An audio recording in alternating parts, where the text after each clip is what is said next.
सर्वांनी आपल्या लेकी बाळीकडे लक्ष ठेवणं गरजेचं आहे प्रत्येक ठिकाणी.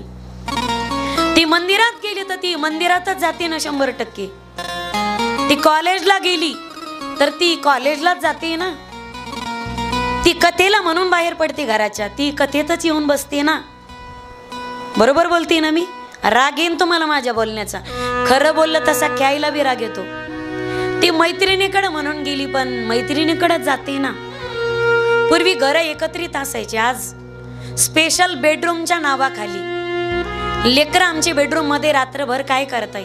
मागे एका पोरीने बेडरूमच्या त्या खिडकीला साडी बांधली आईची आणि गॅलरीतून खाली उडी मारली आणि लंपास झाली, पळून जाऊन लग्न केलं. मी घडते किंवा नाही घडत म्हणून नाही सांगत, माझी विनंती असेल केरळा द स्टोरी सगळ्या मायबापाने आपल्या लेकरांना दाखवा. तो पिक्चर एकदा चित्रपट दाखवाच गड्या. चित्रपट पहा असं आम्ही कधी सांगत नाही, पण आज मी तुम्हाला जीवाच्या आगंताने सांगते, केरळा द स्टोरी आपल्या पोरींना तो चित्रपट दाखवा एकदा. उभ्या आयुष्यात सगळे निर्णय मनाने घ्या, फक्त लग्नाचा निर्णय जन्मदात्या मायबापाच्या विरोधात पळून जाऊन कधी लग्न करू नका. एवढी भीक मायबापांच्या पदरामध्ये घाला जरा पोरी. आवडला एखादा तर बापाला सांगून पहा. बाप त्याचं बॅकग्राऊंड पाहतो, त्याची खानदान पाहतो, तो आपल्या पोरीला पोसू शकतो का. तुम्ही 2 तास तो कॉलेजमध्ये काय दिवे लावतो हे पाहतात, पण 22 तास तो काय करतो हे मात्र आपल्याला माहिती नसतं. हे काय दुश्मन आहेत का आपले? दुश्मन आहे ते. अरे त्याने KG to PG आपल्याला इंग्लिश मीडियमला घातलं, तुम्ही 10वी नापासच्या पाठीमागे जाण्यासाठी घातले का? चुकीच्या गोष्टी त्या. उभ्या आयुष्यामध्ये जन्मदात्या मायबापाच्या डोळ्यात आपल्यामुळे पाणी येईल यापेक्षा जगातलं दुसरं पाप दुसरं कुठलंच नाही गड्या. यापेक्षा मोठं पाप कोणतंच नाही. कदाचित तुमचे एवढी वेल एज्युकेटेड नसेलही मी, माझ्यापेक्षा फार हुशार आहे तुम्ही, फार उच्च शिक्षित आहेत, फार शिकल्या माझ्यापेक्षा तुम्ही. पण जेवढ्या बिना लग्नाच्या पोरी आहेत आणि जेवढे बिना लग्नाचे माझे भाऊ आहेत, माझी विनंती असेल माझं रामकथेतलं वाक्य तुमच्या पदरात ओतून घ्या, कल्याण तुमचं होईल. पळून गेलेल्या पोरीला पुन्हा जगात माहेर उरत नाही गड्या, जगात माहेर उरत नाही. आवडला एखादा सांगून पहा, बाप लग्न लावून देतो आणि बापाला कुठं फॉल्ट वाटला ना तर बाप विरोध करतो का? 15 दिवस रडन माझी पोरगी, महिना लागेल त्या पोराला विसरायला, पण आयुष्य सुखाचं आहे तिचं.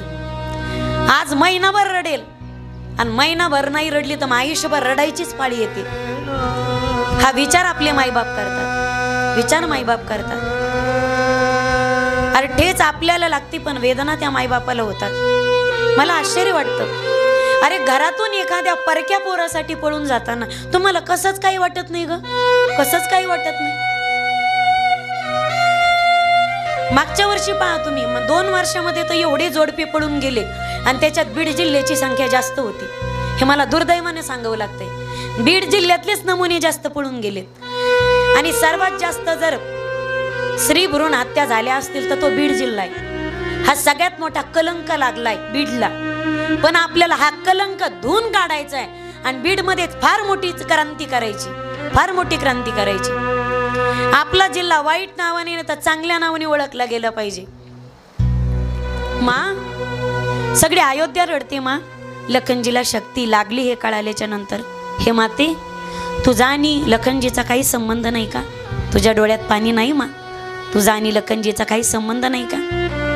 त्यावेळी ते उंबरट्यावरचं पात्र म्हणत होतं, हनुमंता माझा आणि लखनजीचा जो संबंध आहे तो अयोध्येतल्या कोणाचा संबंध नाही. हनुमंता लखनजी माझं सौभाग्य आहेत, माझ्या कपाळाचं कुंकू आहे, ते माझे स्वामी आहेत, माझे पती आहेत ते. मा तुझं अस्तित्व, तुझे पती, तुझं सौभाग्य धोक्यात आहे मा, तुझं सौभाग्य धोक्यात आहे. मी सूर्योदयापर्यंत गेलो नाही तर तुझं सौभाग्य धोक्यात. खबरदार हनुमंता, अपशब्द जर तोंडातून काढत असतील तर माझं सौभाग्य कधी दुःखात असू शकत नाही. मी खरं बोलतोय मा, मी खोटं कशाला बोलू? त्याच्यासाठीच तर चाललोय मा मी. तुझ्या सौभाग्यासाठीच ही संजीवनी वल्ली घेऊन चाललोय मी. मग तुझं सौभाग्य धोक्यात आहे मा, मी खोटं कशाला बोलू मा? मी खरं बोलतोय. सांग हनुमंता, माझं सौभाग्य काय करतंय? मा, तुझ्या सौभाग्याला वीरघातीनी शक्ती लागली, तुझं सौभाग्य बेशुद्ध आहे आणि तुझ्या सौभाग्यासाठी रामप्रभू रडतायत. तुझं सौभाग्य झोपलंय मा रामप्रभूच्या मांडीवरती आणि तुझ्या सौभाग्यासाठी जगाचा मालक रडतोय.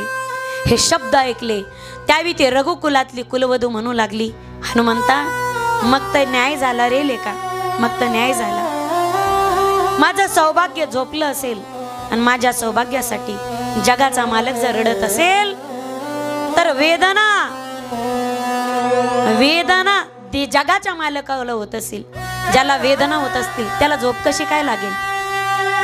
डोक्यात माझं सौभाग्य नाही तर डोक्यात जगाचा मालक आहे. जगाचा मालक डोक्यात आहे आणि माझं सौभाग्य जर देवाच्या मांडीवर झोपले. अरे ज्याच्यासाठी देव रडत असेल तो डोक्यात कसं काय असू शकतो? ज्याच्यासाठी देव रडतोय त्याच्यावरती संकट कसं काय असू शकतं? हनुमंताने विचारलं, मा तुझ्या हातात काय आहे मा? त्यावेळी मात्र उर्मिलाचे ओठ थरथरू लागले, उर्मिला मातेचे नेत्र पाजरू लागले, कंपायमान शरीर होऊ लागलं. उर्मिला माता डसडसून रडू लागली आणि म्हणू लागली, हनुमंता ज्यावेळी माझं सौभाग्य वनाला जायला निघालं होतं ना हनुमंता, त्यांची दूध घेण्याची वेळ झाली होती रे सकाळची, आणि माझ्या सौभाग्याने दूध घेतल्याशिवाय मला काही घेण्याचा अधिकार नाही ना हनुमंता. मी दरवाजात दूध घेऊन उभी होती रे, माझ्या सौभाग्याने मला विचारलंही नाही, बस सांगितलं मी जातोय दादा सोबत. माझ्या सौभाग्याने काहीच खाल्लं नव्हतं ना रे हनुमंता, आणि माझं सौभाग्य जर उपाशी राहत असेल तर मला काही खाण्याचा अधिकार नाही ना. माझं सौभाग्य 14 वर्ष देवाची सेवा करण्यासाठी जात असेल तर ही उर्मिला 14 वर्ष तिच्या पतीची वाट पाहून हातामध्ये दुधाचा ग्लास घेऊन उमऱ्यात उभी.